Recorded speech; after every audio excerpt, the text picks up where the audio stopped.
ಮುಚ್ಚಲಿಕ್ಕೆ ಸಾಧ್ಯ ಆಗ್ತಿಲ್ಲ ಅನ್ಕೊಂತೀನಿ. ಗುಂಡಿ ಮುಚ್ಚುವಲ್ಲಿ ಸರ್ಕಾರ ವಿಫಲವಾಗ್ತಾ ಇದೆ ಅನ್ಕೊಂತೀನಿ. ಯಾಕಂತಂದ್ರೆ ಈಗ ನಾನು ರಾಜ್ಕುಮಾರ್ ರಸ್ತೆಯ ಮಧ್ಯದಲ್ಲಿದ್ದೀನಿ. ಇಲ್ಲಿ ನೋಡ್ತಾ ಇರಬಹುದು, ಪಕ್ಕದಲ್ಲೇ ಥಿಯೇಟರ್ ಕೂಡ ಇದೆ. ನವರಂಗ ಥಿಯೇಟರ್ ಪಕ್ಕದಲ್ಲೇ ಒಂದು ಅಪಾಯಕಾರಿಯಾದಂಥ ಗುಂಡಿ ಇದೆ. ಈ ಗುಂಡಿ ಎಷ್ಟು ದೊಡ್ಡದಾಗಿದೆ ಅಂತಂದ್ರೆ ಇದು ನಿನ್ನೆ ಮೊನ್ನೆ ಬಿದ್ದಿರುವಂತಹ ಗುಂಡಿ ಅಲ್ಲ. ಇದು ಸಾಕಷ್ಟು ಒಬ್ಬ ಮನುಷ್ಯನ ಕಂಪ್ಲೀಟ್ ಆಗಿ ಮಲಗುವಷ್ಟು ಅಷ್ಟರ ಮಟ್ಟಿಗೆ ದೊಡ್ಡದಾಗಿರುವಂತಹ ಗುಂಡಿ ಇದೆ. ಈ ರಾಜ್ಕುಮಾರ್ ರಸ್ತೆ ಮಧ್ಯದಲ್ಲೇ ಸಿಗ್ನಲ್ ಏನಿದೆ ಅಲ್ವಾ, ಈ ಥಿಯೇಟರ್ ಪಕ್ಕದಲ್ಲಿರುವಂತಹ ಮೇನ್ ಸಿಗ್ನಲ್ ಕೆಳಗಡೆ ಇರುವಂತಹ ರಸ್ತೆಯಲ್ಲೇ ಇಂಥ ಅಪಾಯಕಾರಿಯಾದಂಥ ಗುಂಡಿ ಬಿದ್ದಿದೆ. ಸಾಕಷ್ಟು ವಾಹನಗಳು ಓಡಾಡುವಂಥ ಜಾಗ ಇದು. ಬೆಳಿಗ್ಗೆ ಆದರೆ ಸಾಕು, ಸ್ಕೂಲ್ ಮಕ್ಕಳು ವ್ಯಾನ್ ಕೂಡ ಇಲ್ಲೇ ಓಡಾಡ್ತವೆ. ಮತ್ತು ಹಲವಾರು ಈ ರಾಜ್ಕುಮಾರ್ ರೋಡ್ನಲ್ಲಿ ಹಲವಾರು ಜಿಲ್ಲೆಗಳಿಂದ ಬೀದರ್, ಗುಲ್ಬರ್ಗ, ಕಲಬುರಗಿ ಮತ್ತು ಬಳ್ಳಾರಿ, ರಾಯಚೂರು ಭಾಗದಿಂದ ಬರ್ತದೆ. ಹಲವಾರು ಜಿಲ್ಲೆಗಳಿಂದ ಇದೇ ರಸ್ತೆಯ ಮೇಲೆ ಬಸ್ಸುಗಳು ಬರ್ತವೆ. ನೋಡ್ತಾ ಇರಬಹುದು ನೀವು ದೃಶ್ಯಾವಳಿಗಳಲ್ಲಿ ಎಂತ ಒಂದು ಪರಿಸ್ಥಿತಿ ಇದೆ ಅಂತಂದ್ರೆ, ಸಿದ್ದರಾಮಯ್ಯನವರು ಹೇಳ್ತಾರೆ ಒಂದು ವಾರದಲ್ಲಿ ಸಂಪೂರ್ಣವಾಗಿ ನಾವು ಗುಂಡಿಯನ್ನು ಮುಚ್ಚಿಸ್ತೇವೆ ಅಂತ ಹೇಳ್ತಾರೆ. ಆದರೆ ಇಲ್ಲಿನ ಪರಿಸ್ಥಿತಿಯನ್ನು ನೋಡಿ ವಾಹನ ಸವಾರರು ಈ ಗುಂಡಿಗಳಲ್ಲಿ ಓಡಾಡಲಿಕ್ಕೆ ಹೆಂಗೆ ಪರದಾಡ್ತಾ ಇದ್ದಾರೆ ಅಂತ ನೀವು ನೋಡ್ತಾ ಇರಬಹುದು. ಆಂಬ್ಯುಲೆನ್ಸ್ಗಳು ಕೂಡ ಇದೇ ಗುಂಡಿಗಳಲ್ಲಿ ಹೋಗುತ್ತೆ. ಇನ್ನೇನು ಆಸ್ಪತ್ರೆಗೆ ಹೋಗಿ ಜೀವ ಉಳಿಸ್ಕೊಳ್ಳೋಣ ಅನ್ನೋದ್ರಲ್ಲೇ ಇಂಥ ಗುಂಡಿಗಳಿಗೆ ಏನಾದರೂ ಆಂಬ್ಯುಲೆನ್ಸ್ ಇಳಿದ್ರೆ ಮಧ್ಯದಲ್ಲೇ ಅವರ ಪ್ರಾಣದ ಸ್ಥಿತಿ ಅಧೋಗತಿ ಆಗುವಂಥ ಪರಿಸ್ಥಿತಿ ಉಂಟಾಗಿದ್ರು ಏನು ತಪ್ಪೇನಿಲ್ಲ. ಇನ್ನು ನೋಡ್ತಾ ಇರಬಹುದು ವಾಹನಗಳು ಎಷ್ಟು ಒದ್ದಾಡ್ತಾ ಇದಾವೆ ಅಂತಂದ್ರೆ ಇದರಲ್ಲಿ ಹೋಗ್ಲಿಕ್ಕೆ, ಮತ್ತು ವಾಹನಗಳು ಕೂಡ ಡ್ಯಾಮೇಜ್ ಕೂಡ ಆಗ್ತಾ ಇದೆ. ಇದು ಸರ್ಕಾರ ಗುಂಡಿ ಮುಚ್ಚುವಲ್ಲಿ ವಿಫಲವಾಗ್ತಾ ಇದೆ. ಒಂದು ವಾರ ಡೆಡ್ಲೈನ್ ಅನ್ನು ಕೊಡ್ತಾರೆ. ಈಗ ಹೋಗಿ ಒಂದು ವಾರ ಮುಗಿದ ಮೇಲೆ ನಮ್ಮ ಮಾಧ್ಯಮದವರು ಮೈಕ್ ಹಿಡಿದ್ರೆ ಹೇಳ್ತಾರೆ DCM ಕೇಳಿ ಅಂತ ಹೇಳ್ತಾರೆ. DCM ಕೇಳಿದ್ರೆ CMನ ಕೇಳಿ ಅಂತಾರೆ. ಸದ್ಯದಲ್ಲೇ ಮುಚ್ಚುವ ಪ್ರಯತ್ನವನ್ನು ಮಾಡ್ತೀನಿ ಅಂತ ಹೇಳ್ತಾರೆ. ಬರೀ ಇದೇ ಆಯ್ತು. ಬರೀ ಸಮಜಾಯಿಸಿ, ಮಾಧ್ಯಮದ ಎದುರು ಸಮಜಾಯಿಸಿ ಕೊಡ್ತಾನೆ ಇದ್ದಾರೆ. ಆದ್ರೆ ಗುಂಡಿಯನ್ನು ಮುಚ್ಚುವ ಕೆಲಸಕ್ಕೆ ಹೋಗ್ತಾ ಇಲ್ಲ. ನೀವು ಮುಂದೆ ನೋಡ್ತಾ ಇರಬಹುದು, ರಾಜ್ಕುಮಾರ್ ರಸ್ತೆಯಲ್ಲೇ ಕಾಮಗಾರಿ ನಡೀತಾ ಇದೆ. ಆ ಕಾಮಗಾರಿ ಕೂಡ ಮಂದಗತಿಯಲ್ಲಿ ನಡೀತಾ ಇದೆ.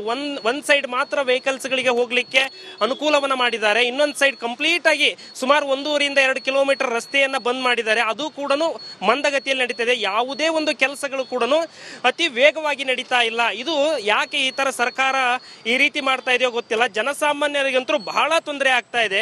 ನೀವು ನೋಡ್ತಾ ಇರಬಹುದು ಈ ಗುಂಡಿಗಳು ಏನಿದಾವಲ್ಲ, ಈ ಗುಂಡಿಗಳು ಸಿದ್ದರಾಮಯ್ಯನವರ ಮನೆ ಮುಂದೆ ಈ ಗುಂಡಿಗಳಿದಾವ? ಇಲ್ಲ, ಈ ಸಿದ್ದರಾಮಯ್ಯನವರ ಮನೆ ಮುಂದೆ ಇಂಥ ಅಪಾಯಕಾರಿಯಾದಂಥ ಗುಂಡಿಗಳಿಲ್ಲ. ಆದ್ರೆ ಇಲ್ಲಿ ಜನಸಾಮಾನ್ಯರು ಓಡಾಡುವಂತ ರಸ್ತೆ ಮಧ್ಯದಲ್ಲಿ ಇಂಥ ಅಪಾಯಕಾರಿಯಾದಂಥ ಗುಂಡಿಗಳಿದೆ. ಕ್ಯಾಮರಾ ಪರ್ಸನ್ ಮಧು ಜೊತೆ ರೆಹಮಾನ್ ಹೊಳಲು, ರಿಪಬ್ಲಿಕ್ ಕನ್ನಡ, ಬೆಂಗಳೂರು. ಮುಚ್ಚಲಿಕ್ಕೆ ಸಾಧ್ಯ ಆಗ್ತಿಲ್ಲ ಅನ್ಕೊಂತೀನಿ. ಗುಂಡಿ ಮುಚ್ಚುವಲ್ಲಿ ಸರ್ಕಾರ ವಿಫಲವಾಗ್ತಾ ಇದೆ ಅನ್ಕೊಂತೀನಿ. ಯಾಕಂತಂದ್ರೆ ಈಗ ನಾನು ರಾಜ್ಕುಮಾರ್ ರಸ್ತೆಯ ಮಧ್ಯದಲ್ಲಿದ್ದೀನಿ. ಇಲ್ಲಿ ನೋಡ್ತಾ ಇರಬಹುದು, ಪಕ್ಕದಲ್ಲೇ ಥಿಯೇಟರ್ ಕೂಡ ಇದೆ. ನವರಂಗ ಥಿಯೇಟರ್ ಪಕ್ಕದಲ್ಲೇ ಒಂದು ಅಪಾಯಕಾರಿಯಾದಂಥ ಗುಂಡಿ ಇದೆ. ಈ ಗುಂಡಿ ಎಷ್ಟು ದೊಡ್ಡದಾಗಿದೆ ಅಂತಂದ್ರೆ ಇದು ನಿನ್ನೆ ಮೊನ್ನೆ ಬಿದ್ದಿರುವಂತಹ ಗುಂಡಿ ಅಲ್ಲ. ಇದು ಸಾಕಷ್ಟು ಒಬ್ಬ ಮನುಷ್ಯನ ಕಂಪ್ಲೀಟ್ ಆಗಿ ಮಲಗುವಷ್ಟು ಅಷ್ಟರ ಮಟ್ಟಿಗೆ ದೊಡ್ಡದಾಗಿರುವಂತಹ ಗುಂಡಿ ಇದೆ. ಈ ರಾಜ್ಕುಮಾರ್ ರಸ್ತೆ ಮಧ್ಯದಲ್ಲೇ ಸಿಗ್ನಲ್ ಏನಿದೆ ಅಲ್ವಾ, ಈ ಥಿಯೇಟರ್ ಪಕ್ಕದಲ್ಲಿರುವಂತಹ ಮೇನ್ ಸಿಗ್ನಲ್ ಕೆಳಗಡೆ ಇರುವಂತಹ ರಸ್ತೆಯಲ್ಲೇ ಇಂಥ ಅಪಾಯಕಾರಿಯಾದಂಥ ಗುಂಡಿ ಬಿದ್ದಿದೆ. ಸಾಕಷ್ಟು ವಾಹನಗಳು ಓಡಾಡುವಂಥ ಜಾಗ ಇದು. ಬೆಳಿಗ್ಗೆ ಆದರೆ ಸಾಕು, ಸ್ಕೂಲ್ ಮಕ್ಕಳು ವ್ಯಾನ್ ಕೂಡ ಇಲ್ಲೇ ಓಡಾಡ್ತವೆ. ಮತ್ತು ಹಲವಾರು ಈ ರಾಜ್ಕುಮಾರ್ ರೋಡ್ನಲ್ಲಿ ಹಲವಾರು ಜಿಲ್ಲೆಗಳಿಂದ ಬೀದರ್, ಗುಲ್ಬರ್ಗ, ಕಲಬುರಗಿ ಮತ್ತು ಬಳ್ಳಾರಿ, ರಾಯಚೂರು ಭಾಗದಿಂದ ಬರ್ತದೆ. ಹಲವಾರು ಜಿಲ್ಲೆಗಳಿಂದ ಇದೇ ರಸ್ತೆಯ ಮೇಲೆ ಬಸ್ಸುಗಳು ಬರ್ತವೆ. ನೋಡ್ತಾ ಇರಬಹುದು ನೀವು ದೃಶ್ಯಾವಳಿಗಳಲ್ಲಿ ಎಂತ ಒಂದು ಪರಿಸ್ಥಿತಿ ಇದೆ ಅಂತಂದ್ರೆ, ಸಿದ್ದರಾಮಯ್ಯನವರು ಹೇಳ್ತಾರೆ ಒಂದು ವಾರದಲ್ಲಿ ಸಂಪೂರ್ಣವಾಗಿ ನಾವು ಗುಂಡಿಯನ್ನು ಮುಚ್ಚಿಸ್ತೇವೆ ಅಂತ ಹೇಳ್ತಾರೆ. ಆದರೆ ಇಲ್ಲಿನ ಪರಿಸ್ಥಿತಿಯನ್ನು ನೋಡಿ ವಾಹನ ಸವಾರರು ಈ ಗುಂಡಿಗಳಲ್ಲಿ ಓಡಾಡಲಿಕ್ಕೆ ಹೆಂಗೆ ಪರದಾಡ್ತಾ ಇದ್ದಾರೆ ಅಂತ ನೀವು ನೋಡ್ತಾ ಇರಬಹುದು. ಆಂಬ್ಯುಲೆನ್ಸ್ಗಳು ಕೂಡ ಇದೇ ಗುಂಡಿಗಳಲ್ಲಿ ಹೋಗುತ್ತೆ. ಇನ್ನೇನು ಆಸ್ಪತ್ರೆಗೆ ಹೋಗಿ ಜೀವ ಉಳಿಸ್ಕೊಳ್ಳೋಣ ಅನ್ನೋದ್ರಲ್ಲೇ ಇಂಥ ಗುಂಡಿಗಳಿಗೆ ಏನಾದರೂ ಆಂಬ್ಯುಲೆನ್ಸ್ ಇಳಿದ್ರೆ ಮಧ್ಯದಲ್ಲೇ ಅವರ ಪ್ರಾಣದ ಸ್ಥಿತಿ ಅಧೋಗತಿ ಆಗುವಂಥ ಪರಿಸ್ಥಿತಿ ಉಂಟಾಗಿದ್ರು ಏನು ತಪ್ಪೇನಿಲ್ಲ. ಇನ್ನು ನೋಡ್ತಾ ಇರಬಹುದು ವಾಹನಗಳು ಎಷ್ಟು ಒದ್ದಾಡ್ತಾ ಇದಾವೆ ಅಂತಂದ್ರೆ ಇದರಲ್ಲಿ ಹೋಗ್ಲಿಕ್ಕೆ, ಮತ್ತು ವಾಹನಗಳು ಕೂಡ ಡ್ಯಾಮೇಜ್ ಕೂಡ ಆಗ್ತಾ ಇದೆ. ಇದು ಸರ್ಕಾರ ಗುಂಡಿ ಮುಚ್ಚುವಲ್ಲಿ ವಿಫಲವಾಗ್ತಾ ಇದೆ. ಒಂದು ವಾರ ಡೆಡ್ಲೈನ್ ಅನ್ನು ಕೊಡ್ತಾರೆ. ಈಗ ಹೋಗಿ ಒಂದು ವಾರ ಮುಗಿದ ಮೇಲೆ ನಮ್ಮ ಮಾಧ್ಯಮದವರು ಮೈಕ್ ಹಿಡಿದ್ರೆ ಹೇಳ್ತಾರೆ DCM ಕೇಳಿ ಅಂತ ಹೇಳ್ತಾರೆ. DCM ಕೇಳಿದ್ರೆ CMನ ಕೇಳಿ ಅಂತಾರೆ. ಸದ್ಯದಲ್ಲೇ ಮುಚ್ಚುವ ಪ್ರಯತ್ನವನ್ನು ಮಾಡ್ತೀನಿ ಅಂತ ಹೇಳ್ತಾರೆ. ಬರೀ ಇದೇ ಆಯ್ತು. ಬರೀ ಸಮಜಾಯಿಸಿ, ಮಾಧ್ಯಮದ ಎದುರು ಸಮಜಾಯಿಸಿ ಕೊಡ್ತಾನೆ ಇದ್ದಾರೆ. ಆದ್ರೆ ಗುಂಡಿಯನ್ನು ಮುಚ್ಚುವ ಕೆಲಸಕ್ಕೆ ಹೋಗ್ತಾ ಇಲ್ಲ. ನೀವು ಮುಂದೆ ನೋಡ್ತಾ ಇರಬಹುದು, ರಾಜ್ಕುಮಾರ್ ರಸ್ತೆಯಲ್ಲೇ ಕಾಮಗಾರಿ ನಡೀತಾ ಇದೆ. ಆ ಕಾಮಗಾರಿ ಕೂಡ ಮಂದಗತಿಯಲ್ಲಿ ನಡೀತಾ ಇದೆ. ಒಂದ್ ಸೈಡ್ ಮಾತ್ರ ವೆಹಿಕಲ್ಸ್ ಗಳಿಗೆ ಹೋಗ್ಲಿಕ್ಕೆ ಅನುಕೂಲವನ್ನ ಮಾಡಿದ್ದಾರೆ. ಇನ್ನೊಂದು ಸೈಡ್ ಕಂಪ್ಲೀಟ್ ಆಗಿ ಸುಮಾರು 1.5 ಕಿಲೋಮೀಟರ್ ರಸ್ತೆಯನ್ನ ಬಂದ್ ಮಾಡಿದ್ದಾರೆ. ಅದು ಕೂಡ ಮಂದಗತಿಯಲ್ಲಿ ನಡೀತಾ ಇದೆ. ಯಾವುದೇ ಒಂದು ಕೆಲಸಗಳು ಕೂಡ ಅತಿ ವೇಗವಾಗಿ ನಡೀತಾ ಇಲ್ಲ. ಇದು ಯಾಕೆ ಈ ತರ ಸರ್ಕಾರ ಈ ರೀತಿ ಮಾಡ್ತಾ ಇದೆಯೋ ಗೊತ್ತಿಲ್ಲ. ಜನಸಾಮಾನ್ಯರಿಗಂತೂ ಬಹಳ ತೊಂದರೆ ಆಗ್ತಾ ಇದೆ. ನೀವು ನೋಡ್ತಾ ಇರ್ಬೋದು ಈ ಗುಂಡಿಗಳು ಏನಿದಾವಲ್ಲ, ಈ ಗುಂಡಿಗಳು ಸಿದ್ದರಾಮಯ್ಯನವರ ಮನೆ ಮುಂದೆ ಈ ಗುಂಡಿಗಳಿದಾವ? ಇಲ್ಲ, ಈ ಸಿದ್ದರಾಮಯ್ಯನವರ ಮನೆ ಮುಂದೆ ಇಂಥ ಅಪಾಯಕಾರಿಯಾದಂಥ ಗುಂಡಿಗಳಿಲ್ಲ. ಆದ್ರೆ ಇಲ್ಲಿ ಜನಸಾಮಾನ್ಯರು ಓಡಾಡುವಂತ ರಸ್ತೆ ಮಧ್ಯದಲ್ಲಿ ಇಂಥ ಅಪಾಯಕಾರಿಯಾದಂಥ ಗುಂಡಿಗಳಿದೆ. ಕ್ಯಾಮರಾ ಪರ್ಸನ್ ಮಧು ಜೊತೆ ರೆಹಮಾನ್ ಹೊಳಲು, ರಿಪಬ್ಲಿಕ್ ಕನ್ನಡ, ಬೆಂಗಳೂರು. ಮುಚ್ಚಲಿಕ್ಕೆ ಸಾಧ್ಯ ಆಗ್ತಿಲ್ಲ ಅನ್ಕೊಂತೀನಿ. ಗುಂಡಿ ಮುಚ್ಚುವಲ್ಲಿ ಸರ್ಕಾರ ವಿಫಲವಾಗ್ತಾ ಇದೆ ಅನ್ಕೊಂತೀನಿ. ಯಾಕಂತಂದ್ರೆ ಈಗ ನಾನು ರಾಜ್ಕುಮಾರ್ ರಸ್ತೆಯ ಮಧ್ಯದಲ್ಲಿದ್ದೀನಿ. ಇಲ್ಲಿ ನೋಡ್ತಾ ಇರ್ಬೋದು ಪಕ್ಕದಲ್ಲೇ ಥಿಯೇಟರ್ ಕೂಡ ಇದೆ. ನವರಂಗ ಥಿಯೇಟರ್ ಪಕ್ಕದಲ್ಲೇ ಒಂದು ಅಪಾಯಕಾರಿಯಾದಂಥ ಗುಂಡಿ ಇದೆ. ಈ ಗುಂಡಿ ಎಷ್ಟು ದೊಡ್ಡದಾಗಿದೆ ಅಂತಂದ್ರೆ ಇದು ನಿನ್ನೆ ಮೊನ್ನೆ ಬಿದ್ದಿರುವಂತಹ ಗುಂಡಿ ಅಲ್ಲ. ಇದು ಸಾಕಷ್ಟು ಒಬ್ಬ ಮನುಷ್ಯನ ಕಂಪ್ಲೀಟ್ ಆಗಿ ಮಲಗುವಷ್ಟು ಅಷ್ಟರ ಮಟ್ಟಿಗೆ ದೊಡ್ಡದಾಗಿರುವಂತಹ ಗುಂಡಿ ಇದೆ.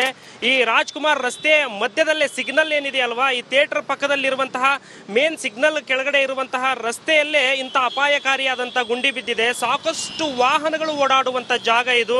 ಬೆಳಿಗ್ಗೆ ಆದರೆ ಸಾಕು, ಸ್ಕೂಲ್ ಮಕ್ಕಳು ವ್ಯಾನ್ ಕೂಡ ಇಲ್ಲೇ ಓಡಾಡ್ತವೆ.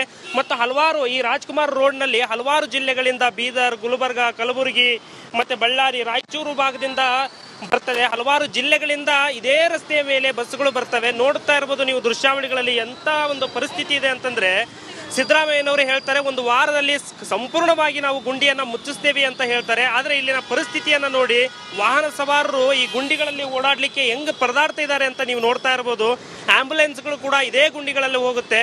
ಇನ್ನೇನು ಆಸ್ಪತ್ರೆಗೆ ಹೋಗಿ ಜೀವ ಉಳಿಸ್ಕೊಳ್ಳೋಣ ಅನ್ನೋದ್ರಲ್ಲೇ ಇಂಥ ಗುಂಡಿಗಳಿಗೆ ಏನಾದರೂ ಆಂಬ್ಯುಲೆನ್ಸ್ ಇಳಿದ್ರೆ ಮಧ್ಯದಲ್ಲೇ ಅವರ ಪ್ರಾಣದ ಸ್ಥಿತಿ ಅಧೋಗತಿ ಆಗುವಂಥ ಪರಿಸ್ಥಿತಿ ಉಂಟಾಗಿದ್ರು ಏನು ತಪ್ಪೇನಿಲ್ಲ. ಇನ್ನು ನೋಡ್ತಾ ಇರ್ಬೋದು ವಾಹನಗಳು ಎಷ್ಟು ಒದ್ದಾಡ್ತಾ ಇದಾವೆ ಅಂತಂದ್ರೆ ಇದರಲ್ಲಿ ಹೋಗ್ಲಿಕ್ಕೆ, ಮತ್ತು ವಾಹನಗಳು ಕೂಡ ಡ್ಯಾಮೇಜ್ ಕೂಡ ಆಗ್ತಾ ಇದೆ. ಇದು ಸರ್ಕಾರ ಗುಂಡಿ ಮುಚ್ಚುವಲ್ಲಿ ವಿಫಲವಾಗ್ತಾ ಇದೆ. ಒಂದು ವಾರ ಡೆಡ್ಲೈನ್ ಅನ್ನು ಕೊಡ್ತಾರೆ. ಈಗ ಹೋಗಿ ಒಂದು ವಾರ ಮುಗಿದ ಮೇಲೆ ನಮ್ಮ ಮಾಧ್ಯಮದವರು ಮೈಕ್ ಹಿಡಿದ್ರೆ ಹೇಳ್ತಾರೆ DCM ಕೇಳಿ ಅಂತ ಹೇಳ್ತಾರೆ. DCM ಕೇಳಿದ್ರೆ CMನ ಕೇಳಿ ಅಂತಾರೆ. ಸದ್ಯದಲ್ಲೇ ಮುಚ್ಚುವ ಪ್ರಯತ್ನವನ್ನು ಮಾಡ್ತೀನಿ ಅಂತ ಹೇಳ್ತಾರೆ. ಬರೀ ಇದೇ ಆಯ್ತು. ಬರೀ ಸಮಜಾಯಿಸಿ, ಮಾಧ್ಯಮದ ಎದುರು ಸಮಜಾಯಿಸಿ ಕೊಡ್ತಾನೆ ಇದ್ದಾರೆ. ಆದ್ರೆ ಗುಂಡಿಯನ್ನು ಮುಚ್ಚುವ ಕೆಲಸಕ್ಕೆ ಹೋಗ್ತಾ ಇಲ್ಲ. ನೀವು ಮುಂದೆ ನೋಡ್ತಾ ಇರಬಹುದು ರಾಜ್ಕುಮಾರ್ ರಸ್ತೆಯಲ್ಲೇ ಕಾಮಗಾರಿ ನಡೀತಾ ಇದೆ. ಆ ಕಾಮಗಾರಿ ಕೂಡ ಮಂದಗತಿಯಲ್ಲಿ ನಡೀತಾ ಇದೆ. ಒಂದ್ ಸೈಡ್ ಮಾತ್ರ ವೆಹಿಕಲ್ಸ್ ಗಳಿಗೆ ಹೋಗ್ಲಿಕ್ಕೆ ಅನುಕೂಲವನ್ನ ಮಾಡಿದ್ದಾರೆ. ಇನ್ನೊಂದು ಸೈಡ್ ಕಂಪ್ಲೀಟ್ ಆಗಿ ಸುಮಾರು 1.5-2 ಕಿಲೋಮೀಟರ್ ರಸ್ತೆಯನ್ನ ಬಂದ್ ಮಾಡಿದ್ದಾರೆ. ಅದು ಕೂಡ ಮಂದಗತಿಯಲ್ಲಿ ನಡೀತಾ ಇದೆ. ಯಾವುದೇ ಒಂದು ಕೆಲಸಗಳು ಕೂಡ ಅತಿ ವೇಗವಾಗಿ ನಡೀತಾ ಇಲ್ಲ. ಇದು ಯಾಕೆ ಈ ತರ ಸರ್ಕಾರ ಈ ರೀತಿ ಮಾಡ್ತಾ ಇದೆಯೋ ಗೊತ್ತಿಲ್ಲ. ಜನಸಾಮಾನ್ಯರಿಗಂತೂ ಬಹಳ ತೊಂದರೆ ಆಗ್ತಾ ಇದೆ. ನೀವು ನೋಡ್ತಾ ಇರ್ಬೋದು ಈ ಗುಂಡಿಗಳು ಏನಿದಾವಲ್ಲ, ಈ ಗುಂಡಿಗಳು ಸಿದ್ದರಾಮಯ್ಯನವರ ಮನೆ ಮುಂದೆ ಈ ಗುಂಡಿಗಳಿದಾವ? ಇಲ್ಲ, ಈ ಸಿದ್ದರಾಮಯ್ಯನವರ ಮನೆ ಮುಂದೆ ಇಂಥ ಅಪಾಯಕಾರಿಯಾದಂಥ ಗುಂಡಿಗಳಿಲ್ಲ. ಆದ್ರೆ ಇಲ್ಲಿ ಜನಸಾಮಾನ್ಯರು ಓಡಾಡುವಂತ ರಸ್ತೆ ಮಧ್ಯದಲ್ಲಿ ಇಂಥ ಅಪಾಯಕಾರಿಯಾದಂಥ ಗುಂಡಿಗಳಿದೆ. ಕ್ಯಾಮರಾ ಪರ್ಸನ್ ಮಧು ಜೊತೆ ರೆಹಮಾನ್ ಹೊಳಲು, ರಿಪಬ್ಲಿಕ್ ಕನ್ನಡ, ಬೆಂಗಳೂರು. ಮುಚ್ಚಲಿಕ್ಕೆ ಸಾಧ್ಯ ಆಗ್ತಿಲ್ಲ ಅನ್ಕೊಂತೀನಿ. ಗುಂಡಿ ಮುಚ್ಚುವಲ್ಲಿ ಸರ್ಕಾರ ವಿಫಲವಾಗ್ತಾ ಇದೆ ಅನ್ಕೊಂತೀನಿ. ಯಾಕಂತಂದ್ರೆ ಈಗ ನಾನು ರಾಜ್ಕುಮಾರ್ ರಸ್ತೆಯ ಮಧ್ಯದಲ್ಲಿದ್ದೀನಿ. ಇಲ್ಲಿ ನೋಡ್ತಾ ಇರ್ಬೋದು ಪಕ್ಕದಲ್ಲೇ ಥಿಯೇಟರ್ ಕೂಡ ಇದೆ. ನವರಂಗ ಥಿಯೇಟರ್ ಪಕ್ಕದಲ್ಲೇ ಒಂದು ಅಪಾಯಕಾರಿಯಾದಂಥ ಗುಂಡಿ ಇದೆ. ಈ ಗುಂಡಿ ಎಷ್ಟು ದೊಡ್ಡದಾಗಿದೆ ಅಂತಂದ್ರೆ ಇದು ನಿನ್ನೆ ಮೊನ್ನೆ ಬಿದ್ದಿರುವಂತಹ ಗುಂಡಿ ಅಲ್ಲ. ಇದು ಸಾಕಷ್ಟು ಒಬ್ಬ ಮನುಷ್ಯನ ಕಂಪ್ಲೀಟ್ ಆಗಿ ಮಲಗುವಷ್ಟು ಅಷ್ಟರ ಮಟ್ಟಿಗೆ ದೊಡ್ಡದಾಗಿರುವಂತಹ ಗುಂಡಿ ಇದೆ. ಈ ರಾಜ್ಕುಮಾರ್ ರಸ್ತೆ ಮಧ್ಯದಲ್ಲೇ ಸಿಗ್ನಲ್ ಏನಿದೆ ಅಲ್ವಾ, ಈ ಥಿಯೇಟರ್ ಪಕ್ಕದಲ್ಲಿರುವಂತಹ ಮೇನ್ ಸಿಗ್ನಲ್ ಕೆಳಗಡೆ ಇರುವಂತಹ ರಸ್ತೆಯಲ್ಲೇ ಇಂಥ ಅಪಾಯಕಾರಿಯಾದಂಥ ಗುಂಡಿ ಬಿದ್ದಿದೆ. ಸಾಕಷ್ಟು ವಾಹನಗಳು ಓಡಾಡುವಂಥ ಜಾಗ ಇದು. ಬೆಳಿಗ್ಗೆ ಆದರೆ ಸಾಕು, ಸ್ಕೂಲ್ ಮಕ್ಕಳು ವ್ಯಾನ್ ಕೂಡ ಇಲ್ಲೇ ಓಡಾಡ್ತವೆ. ಮತ್ತು ಹಲವಾರು ಈ ರಾಜ್ಕುಮಾರ್ ರೋಡ್ನಲ್ಲಿ ಹಲವಾರು ಜಿಲ್ಲೆಗಳಿಂದ ಬೀದರ್, ಗುಲ್ಬರ್ಗ, ಕಲಬುರಗಿ ಮತ್ತು ಬಳ್ಳಾರಿ, ರಾಯಚೂರು ಭಾಗದಿಂದ ಬರ್ತವೆ. ಹಲವಾರು ಜಿಲ್ಲೆಗಳಿಂದ ಇದೇ ರಸ್ತೆಯ ಮೇಲೆ ಬಸ್ಗಳು ಬರ್ತವೆ. ನೋಡ್ತಾ ಇರ್ಬೋದು ನೀವು ದೃಶ್ಯಾವಳಿಗಳಲ್ಲಿ ಎಂತ ಒಂದು ಪರಿಸ್ಥಿತಿ ಇದೆ ಅಂತಂದ್ರೆ, ಸಿದ್ದರಾಮಯ್ಯನವರು ಹೇಳ್ತಾರೆ ಒಂದು ವಾರದಲ್ಲಿ ಸಂಪೂರ್ಣವಾಗಿ ನಾವು ಗುಂಡಿಯನ್ನು ಮುಚ್ಚಿಸ್ತೇವೆ ಅಂತ ಹೇಳ್ತಾರೆ. ಆದರೆ ಇಲ್ಲಿನ ಪರಿಸ್ಥಿತಿಯನ್ನು ನೋಡಿ ವಾಹನ ಸವಾರರು ಈ ಗುಂಡಿಗಳಲ್ಲಿ ಓಡಾಡಲಿಕ್ಕೆ ಹೆಂಗೆ ಪರದಾಡ್ತಾ ಇದ್ದಾರೆ ಅಂತ ನೀವು ನೋಡ್ತಾ ಇರ್ಬೋದು. ಆಂಬ್ಯುಲೆನ್ಸ್ಗಳು ಕೂಡ ಇದೇ ಗುಂಡಿಗಳಲ್ಲಿ ಹೋಗುತ್ತೆ. ಇನ್ನೇನು ಆಸ್ಪತ್ರೆಗೆ ಹೋಗಿ ಜೀವ ಉಳಿಸ್ಕೊಳ್ಳೋಣ ಅನ್ನೋದ್ರಲ್ಲೇ ಇಂಥ ಗುಂಡಿಗಳಿಗೆ ಏನಾದರೂ ಆಂಬ್ಯುಲೆನ್ಸ್ ಇಳಿದ್ರೆ ಮಧ್ಯದಲ್ಲೇ ಅವರ ಪ್ರಾಣದ ಸ್ಥಿತಿ ಅಧೋಗತಿ ಆಗುವಂಥ ಪರಿಸ್ಥಿತಿ ಉಂಟಾಗಿದ್ರು ಏನು ತಪ್ಪೇನಿಲ್ಲ. ಇನ್ನು ನೋಡ್ತಾ ಇರ್ಬೋದು ವಾಹನಗಳು ಎಷ್ಟು ಒದ್ದಾಡ್ತಾ ಇದಾವೆ ಅಂತಂದ್ರೆ ಇದರಲ್ಲಿ ಹೋಗ್ಲಿಕ್ಕೆ, ಮತ್ತು ವಾಹನಗಳು ಕೂಡ ಡ್ಯಾಮೇಜ್ ಕೂಡ ಆಗ್ತಾ ಇದೆ. ಇದು ಸರ್ಕಾರ ಗುಂಡಿ ಮುಚ್ಚುವಲ್ಲಿ ವಿಫಲವಾಗ್ತಾ ಇದೆ. ಒಂದು ವಾರ ಡೆಡ್ಲೈನ್ ಅನ್ನು ಕೊಡ್ತಾರೆ. ಈಗ ಹೋಗಿ ಒಂದು ವಾರ ಮುಗಿದ ಮೇಲೆ ನಮ್ಮ ಮಾಧ್ಯಮದವರು ಮೈಕ್ ಹಿಡಿದ್ರೆ ಹೇಳ್ತಾರೆ DCM ಕೇಳಿ ಅಂತ ಹೇಳ್ತಾರೆ. DCM ಕೇಳಿದ್ರೆ CMನ ಕೇಳಿ ಅಂತಾರೆ. ಸದ್ಯದಲ್ಲೇ ಮುಚ್ಚುವ ಪ್ರಯತ್ನವನ್ನು ಮಾಡ್ತೀನಿ ಅಂತ ಹೇಳ್ತಾರೆ. ಬರೀ ಇದೇ ಆಯ್ತು. ಬರೀ ಸಮಜಾಯಿಸಿ ಮಾಧ್ಯಮದ ಎದುರು ಸಮಜಾಯಿಸಿ ಕೊಡ್ತಾನೆ ಇದ್ದಾರೆ, ಆದ್ರೆ ಗುಂಡಿಯನ್ನು ಮುಚ್ಚುವ ಕೆಲಸಕ್ಕೆ ಹೋಗ್ತಾ ಇಲ್ಲ. ನೀವು ಮುಂದೆ ನೋಡ್ತಾ ಇರಬಹುದು ರಾಜ್ಕುಮಾರ್ ರಸ್ತೆಯಲ್ಲಿ ಕಾಮಗಾರಿ ನಡೀತಾ ಇದೆ. ಆ ಕಾಮಗಾರಿ ಕೂಡ ಮಂದಗತಿಯಲ್ಲಿ ನಡೀತಾ ಇದೆ. ಒಂದ್ ಸೈಡ್ ಮಾತ್ರ ವೆಹಿಕಲ್ಸ್ ಗಳಿಗೆ ಹೋಗ್ಲಿಕ್ಕೆ ಅನುಕೂಲವನ್ನ ಮಾಡಿದ್ದಾರೆ, ಇನ್ನೊಂದು ಸೈಡ್ ಕಂಪ್ಲೀಟ್ ಆಗಿ ಸುಮಾರು 1.5 ಕಿಲೋಮೀಟರ್ ರಸ್ತೆಯನ್ನ ಬಂದ್ ಮಾಡಿದ್ದಾರೆ. ಅದು ಕೂಡ ಮಂದಗತಿಯಲ್ಲಿ ನಡೀತಾ ಇದೆ. ಯಾವುದೇ ಒಂದು ಕೆಲಸಗಳು ಕೂಡ ಅತಿ ವೇಗವಾಗಿ ನಡೀತಾ ಇಲ್ಲ. ಇದು ಯಾಕೆ ಈ ತರ ಸರ್ಕಾರ ಈ ರೀತಿ ಮಾಡ್ತಾ ಇದೆಯೋ ಗೊತ್ತಿಲ್ಲ. ಜನಸಾಮಾನ್ಯರಿಗಂತೂ ಬಹಳ ತೊಂದರೆ ಆಗ್ತಾ ಇದೆ. ನೀವು ನೋಡ್ತಾ ಇರಬಹುದು ಈ ಗುಂಡಿಗಳು ಏನಿದಾವಲ್ಲ, ಈ ಗುಂಡಿಗಳು ಸಿದ್ದರಾಮಯ್ಯನವರ ಮನೆ ಮುಂದೆ ಈ ಗುಂಡಿಗಳಿದಾವ? ಇಲ್ಲ, ಈ ಸಿದ್ದರಾಮಯ್ಯನವರ ಮನೆ ಮುಂದೆ ಇಂಥ ಅಪಾಯಕಾರಿಯಾದಂಥ ಗುಂಡಿಗಳಿಲ್ಲ. ಆದ್ರೆ ಇಲ್ಲಿ ಜನಸಾಮಾನ್ಯರು ಓಡಾಡುವಂತ ರಸ್ತೆ ಮಧ್ಯದಲ್ಲಿ ಇಂಥ ಅಪಾಯಕಾರಿಯಾದಂಥ ಗುಂಡಿಗಳಿದೆ. ಕ್ಯಾಮರಾ ಪರ್ಸನ್ ಮಧು ಜೊತೆ ರೆಹಮಾನ್ ಹೊಳಲು, ರಿಪಬ್ಲಿಕ್ ಕನ್ನಡ.